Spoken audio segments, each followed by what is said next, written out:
అమెరికాలో వరంగల్కు చెందిన సాఫ్ట్వేర్ ఉద్యోగి రాకేష్ మృతి చెందాడు. నిన్న సాయంత్రం గుండెపోటుతో ఆయన మృతి చెందినట్లుగా కుటుంబ సభ్యులకు సమాచారం అందింది. గత 10 ఏళ్లుగా అమెరికాలో స్థిరపడ్డ రాకేష్ కుటుంబం ప్రస్తుతం వర్జీనియాలో నివాసం ఉంటోంది.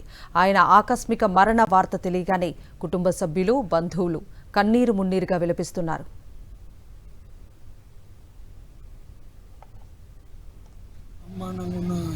వ్యక్తి సడన్ గా హాస్ట్రోక్తో మమ్మల్ని దుఃఖసాగరంలో ముంచిపోయాను.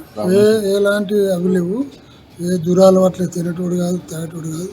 సడన్గా వచ్చింది. నాకు కొడుకే కానీ వాడు నా తండ్రితో సమాన సూచనలు ఇచ్చే వ్యక్తి. అంటే ఉద్యోగం చేయబట్టి 17 ఏళ్ళు అయింది. అమెజాన్లో చేస్తున్నాడు. 2 కవల పిల్లలు, 5 సంవత్సరాలు. పొద్దుగాల 5 గంటలకు మా బంధువులు అక్కడి నుంచి నాకు చేస్తే, మా అన్న బామ్మర్దికి నాకు చేస్తే, మేము ఇద్దరం వచ్చి 6 గంటలకు అన్నయ్య మేము చెప్పినాం. అప్పటి వరకు అన్నయ్యకి తెలియదు.